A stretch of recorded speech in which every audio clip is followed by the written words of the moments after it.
आइए आज हम चर्चा करेंगे गॉसन के दूसरे नियम के बारे में। इसे समसीमांत उपयोगिता नियम भी कहा जाता है। अब इसको समझने के लिए थोड़ा सा आपको ये समझना पड़ेगा, समसीमांत उपयोगिता ये शब्द क्या है, इसके बारे में आपको थोड़ा सा समझना पड़ेगा।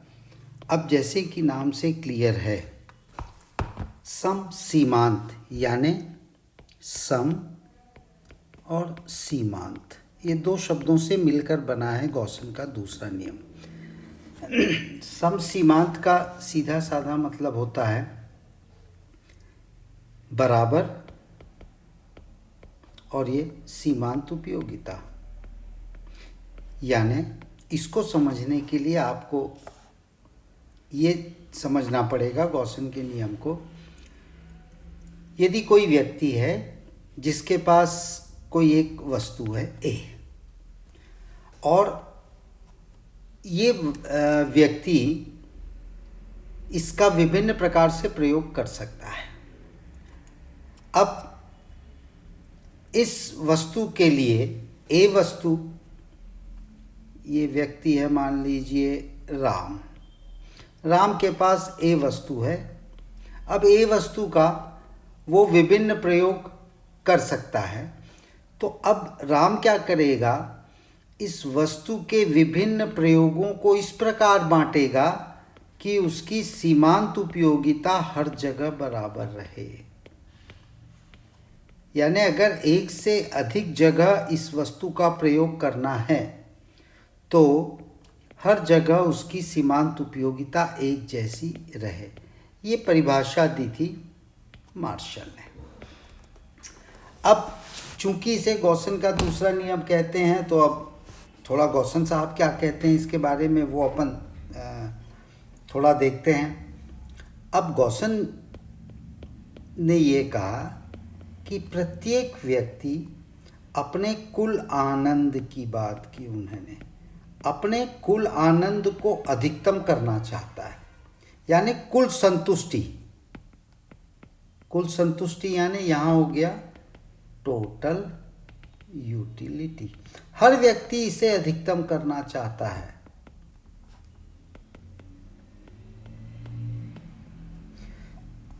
अब अधिकतम करने के लिए वो क्या करेगा, अब चुनाव करता है। और चुनाव कहाँ करता है, अलग अलग संयोगों पर। ये संयोग हैं, इसको आप ये कह सकते हैं कि अलग अलग विभिन्न आनंद के संयोग, ये अलग अलग संयोग हैं, ये 2 3 4। अब इसमें वो चुनाव करता है।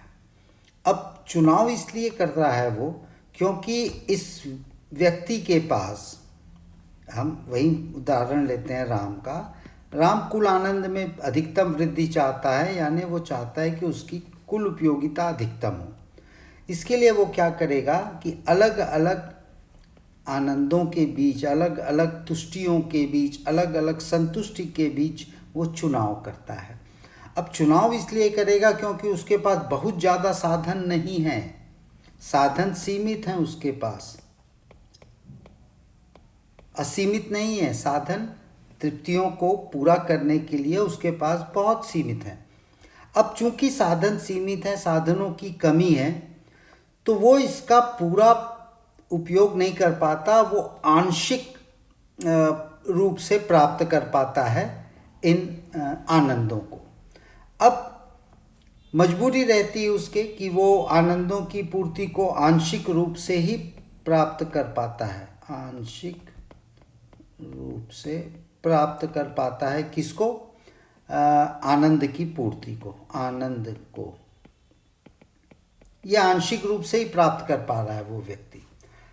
अब ऐसी स्थिति में गॉसन कहते हैं कि ये जो अलग अलग आनंदों के संयोग हैं, वो इनके संबंध इस प्रकार होना चाहिए कि एक समय के लिए, एक निश्चित समय के लिए अगर बंद कर देता है वो इनका उपयोग, अगर उपयोग बंद कर देता है एक निश्चित समय पर, तब भी सभी आनंद की मात्रा समान होनी चाहिए, सभी आनंद की मात्रा बराबर होगी।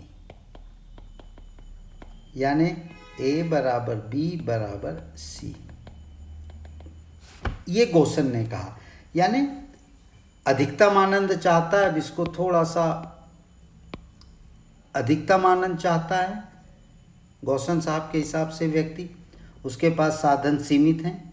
साधन सीमित होने के लिए बहुत कम उसके पास विकल्प रहता है चुनाव करने का। अब जब वो चुनाव करता है तो वो इस तरीके से चुनाव करेगा कि अगर थोड़ी देर के लिए इनमें से किसी भी निश्चित समय पर उपयोग बंद कर दिया जाए उस व्यक्ति का, उन विकल्पों का, तो भी सभी विकल्पों के आनंद की मात्रा बराबर होगी। ये गॉसन साहब का उपयोगिता ह्रास नियम है। अब इसे थोड़ा और हम डिटेल में देखते हैं। अब गॉसन के दूसरे नियम की कुछ मान्यताएं हैं, कुछ अजम्पशंस हैं। अब देखते हैं वो किन मान्यताओं पर गॉसन का नियम काम करता है। पहली मान्यता ये है कि जो उपभोक्ता होता है उसे विवेकशील होना चाहिए, रैशनल। विवेकशील, रैशनल यानी जिसको कहते हैं ना सोच समझकर कार्य करे, सोच समझकर कार्य करने वाला, इरैशनल या पागल नहीं है उपभोक्ता। नंबर 1 मान्यता है। दूसरी मान्यता गॉसन ये मानते हैं कि उपभोक्ता की रुचि या उसका फैशन, इसमें कोई परिवर्तन नहीं होना चाहिए, ये कांस्टेंट रहनी चाहिए उसकी रुचि और उसका फैशन। तीसरी बात, एक मान्यता माना है उन्होंने गॉसन ने कि ये जो उपयोगिता है यानी यूटिलिटी, इसे पैसे में नापा जा सकता है, मनी में नापा जा सकता है, यानी मुद्रा में इस उपयोगिता को नापा जा सकता है। अब इसको देखने के लिए एक छोटा सा हम यहाँ पे टेबुलर फॉर्म में देखेंगे कि कैसे चर्चा करते हैं। मान लीजिए एक व्यक्ति है, वही व्यक्ति मैं ले रहा हूँ राम, इसके पास हैं 10 रुपये, एक काल्पनिक उदाहरण है। कुल उसके पास आय है 10 रुपये। अब उसे 2 वस्तुओं की आवश्यकता है, उसे गेहूं भी चाहिए और उसे चावल भी। ये मैं एग्जाम्पल ले रहा हूँ, एक एग्जाम्पल से आपको गॉसन का नियम समझाने का प्रयास कर रहा हूँ। उसे गेहूं भी चाहिए, चावल भी चाहिए। अब हम मान लेते हैं गेहूं 1 किलो बराबर 1 रुपये का है, चावल भी 1 किलो बराबर 1 रुपये का है, यानी अधिकतम 10 रुपये उसकी आय है, तो वो कुल 10 किलो खरीद सकता है गेहूं प्लस चावल। 1 रुपये किलो है तो 10 किलो वो खरीदेगा। अब मान लीजिए वो अपने पैसे खर्च करता है। चलिए देखते हैं व्यय। पहला रुपये उसने खर्च किया। पहले रुपये में हम देखते हैं किस में खर्च करता है, ये गेहूं है, ये चावल है। पहला रुपये मान लीजिए गेहूं में खर्च करता है और गेहूं से उसको जो उपयोगिता मिलती है वो है 60, ठीक है। और पहले रुपए में गेहूं से चावल की उसको उपयोगिता है 50। उपयोगिता हम मान रहे हैं, सीमांत उपयोगिता की यहाँ बात कर रहे हैं। दूसरा रुपया वो खर्च करता है, तो यहाँ गेहूं से उसको उपयोगिता मिलती है 55 और चावल से मिलती है 40। तीसरा रुपया खर्च कर रहा है, गेहूं से मिल रही है 45 और यहाँ मिल रही चावल से 28। चौथा रुपये जब वो खर्च करता है तो उसे यहाँ मिलती है गेहूँ से 35 और यहाँ मिलती है 25। इसी प्रकार वो 10 रुपये खर्च करते जाता है। एक मैं एग्जांपल ले रहा हूँ, 30, 25, छठवें पे लिया उसने 25 और इधर आ गया मान लो 15, सातवें पे लिया तो ये हो गया फॉर एग्जांपल 16 और इधर हो गया 14, आठवें रुपए का उसने लिया तो ये हो गया 15 और इधर हो गया 8, नौवें रुपए का लिया तो ये उपयोगिता हो गई 12 और यहाँ उपयोगिता 7, और 10वां रुपए का उसने लिया गेहूँ तो उसी उपयोगिता मिल रही है 10 और चावल की मिल रही है 5। अब उसके पास 10 रुपये है। गॉसन कहते हैं कि इस 10 रुपये में वो विभिन्न वस्तु यानी गेहूँ और चावल इसके विकल्प इस प्रकार चुनेगा कि उसकी सीमांत उपयोगिता उससे प्राप्त होने वाली उपयोगिता उस बराबर अधिकतम रहे। ऐसे संयोगों को वो चुनेगा। अब इसमें चूंकि ये स्पष्ट है कि ये पहला रुपये गेहूं पे कर रहा है, मैं यहाँ इंक बदलता हूँ, ओके, पहला रुपये गेहूं पे कर रहा है, ये उसकी पहली प्राथमिकता हो गई क्योंकि सर्वाधिक उपयोगिता 60 मिल रही है उसको। दूसरी सर्वाधिक उपयोगिता है 55, वो भी गेहूं पे मिल रही है तो दूसरा रुपया यहाँ खर्च कर देगा। तीसरा रुपया अगर आप देखें तो ये गेहूं में 45 है लेकिन चावल में 50 है तो ये तीसरा रुपया यहाँ खर्च करेगा। चौथा रुपया वो फिर से गेहूं पे खर्च करेगा। पांचवा रुपया चावल, छठवां रुपया फिर गेहूं, सातवां रुपया फिर गेहूं, आठवां रुपया 6 के बाद 7, आठवां रुपया चावल। ठीक, अब उसके बाद अगर आप देखें तो चावल के बाद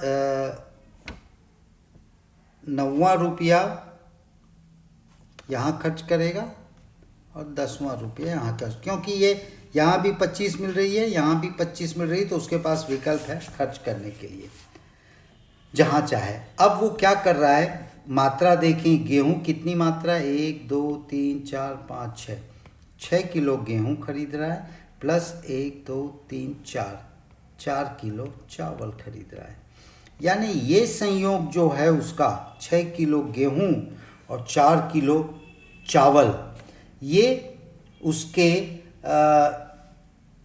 मतलब आप ये कह लें कि यहाँ पर सीमांत उपयोगिता दोनों की बराबर हो रही है, सीमांत उपयोगिता समान है। अब सीमांत उपयोगिता जब समान हो रही है तो ऐसी स्थिति में यहाँ पर जब वो गेहूं पर 6 रुपया और चावल पर 4 रुपया खर्च कर रहा है तो यहाँ पर उसे अधिकतम संतुष्टि प्राप्त हो रही है। इस कॉम्बिनेशन पे जो हमने बनाया है, इस कॉम्बिनेशन पर उसे अधिकतम संतुष्टि की प्राप्ति हो रही है। यही गॉसन का नियम है। दूसरा नियम, इसको थोड़ा सा अब एक ग्राफ से हम समझने का प्रयास करते हैं। जो अभी हमने टेबल बनाई उसी को अब हम एक ग्राफ से दर्शाएंगे, राइट। ये लिया x, ये x लिया, ठीक है, और ये मैंने लिया y। x पे मैंने लिखा धन की इकाई, धन यानी 10 रुपये जो खर्च कर रहा है, और यहाँ मैंने लिया सीमांत उपयोगिता। ठीक, अब 10 रुपये खर्च कर रहा है वो, 1 2 3 4 5 6 7 8 9 10 रुपये, और उसकी सीमांत उपयोगिता कितनी है, 10 20 30 40 50 60 70 मान लीजिए, 10 20 30 40 50 60, और ये धन खर्च कर रहा है 1 2 3 4 5 6 7 8 9, और ये 10 रुपये। अब हम यहाँ पर एक रेखा और खींचते हैं। ये रेखा है फॉर एग्जांपल इसको मैं कलर से बदलूं, ये है एल एल, ये रेखा हमें बता रहा है सीमांत तुष्टि गुण को, राइट। अब इसको थोड़ा सा, ये सीमांत तुष्टि गुण। अब यहाँ पर पिछले टेबल में हमने देखा था कि 6 इकाई वो गेहूं खरीद रहा है और 4 इकाई चावल। इसी को हम ग्राफ पे बनाने की कोशिश करते हैं। अब 6 इकाई गेहूं, यानी ये खरीद रहा है गेहूं,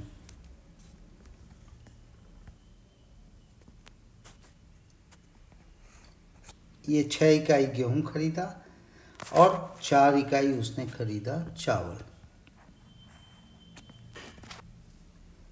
6 रुपए का गेहूं खरीदा, ये गेहूं खरीदा उसने और ये खरीदा चावल। ये मैं नाम दे देता हूँ PQRS, ये है P, ये है Q, ये है R, ये है S। यानी इस बिंदु पर उसे अधिकतम संतुष्टि की प्राप्ति हो रही है। अब इस रेखा पर मैं अब 2 वक्र बनाता हूँ जो कि कुछ नहीं, केवल गेहूं और चावल के संबंध को बता रही है।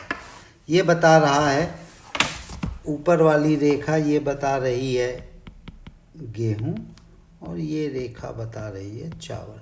अब आप देखें, चावल उसने खरीदा 4 इकाई, ये 4 इकाई, और गेहूं उसने खरीदा 6 रुपए का, यानी 6 किलो गेहूं और 4 किलो चावल। यानी ये जो संयोग है यहाँ पर उसका तुष्टि जो है सर्वाधिक है, यहाँ पे उसकी तुष्टि सर्वाधिक है। अब मान लीजिए थोड़ी देर के लिए वो अपने इस संतुलन को, अभी इसका संतुलन है 6 किलोग्राम गेहूं और 4 किलोग्राम चावल, ये सर्वाधिक संतुष्टि का बिंदु है। अब इसमें वो थोड़ा सा फेरबदल करता है और थोड़े से फेरबदल के कारण मान लीजिए अब वो खरीदना चाहता है थोड़ी देर के लिए 7 गेहूं। अभी वो 6 गेहूं खरीद रहा था, अब वो खरीदता है 7 गेहूं। अब 7 गेहूं खरीदेगा तो 3 रुपए केवल चावल के लिए रहेंगे, तो ये हो गया चावल। यानी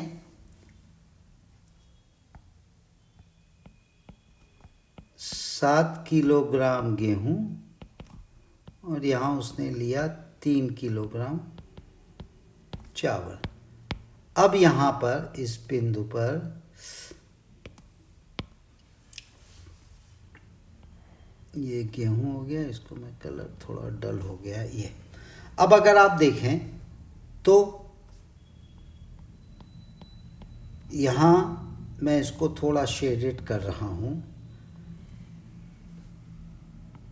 L, ये हो गया QS और ये हो गया T और N। यानी अगर आप देखते हैं कि पहली की दशा में अधिकतम संतुष्टि परिवर्तन जब उसने किया 3 रुपए, नई परिस्थिति में अब वो क्या कर रहा है, 3 रुपए खर्च कर रहा है चावल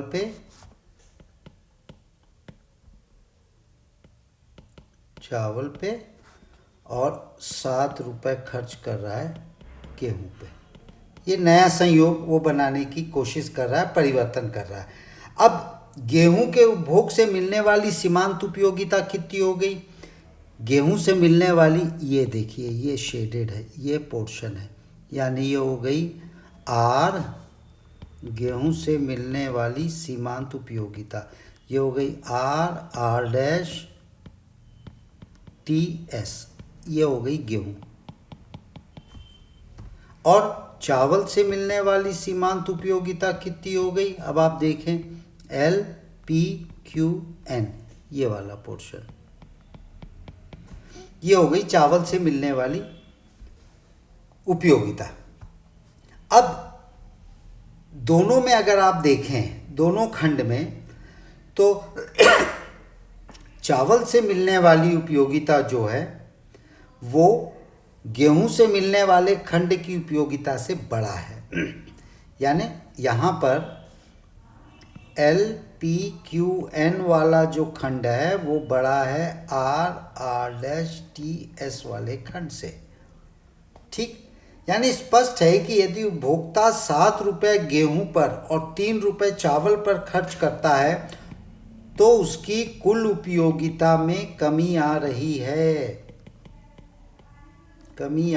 है, और कुल उपयोगिता में कमी होने पर वो फिर से संतुलन की दशा में जाने की कोशिश करेगा और इस संयोग को फिर से बदलकर वो 6 गेहूं और 4 चावल करेगा, ताकि गेहूं और चावल से मिलने वाली सीमांत जो तुष्टि है वो उसकी सर्वाधिक हो। ये ग्राफिकल रिप्रेजेंटेशन है गॉसन के नियम का। अब इसमें गॉसन के दूसरे नियम की मैं बात कर रहा हूँ। अब इसमें गॉसन के दूसरे नियम में एक चीज़ और आपको ध्यान में रखनी है कि बहुत सी आलोचनाएं भी इस नियम की हुई हैं।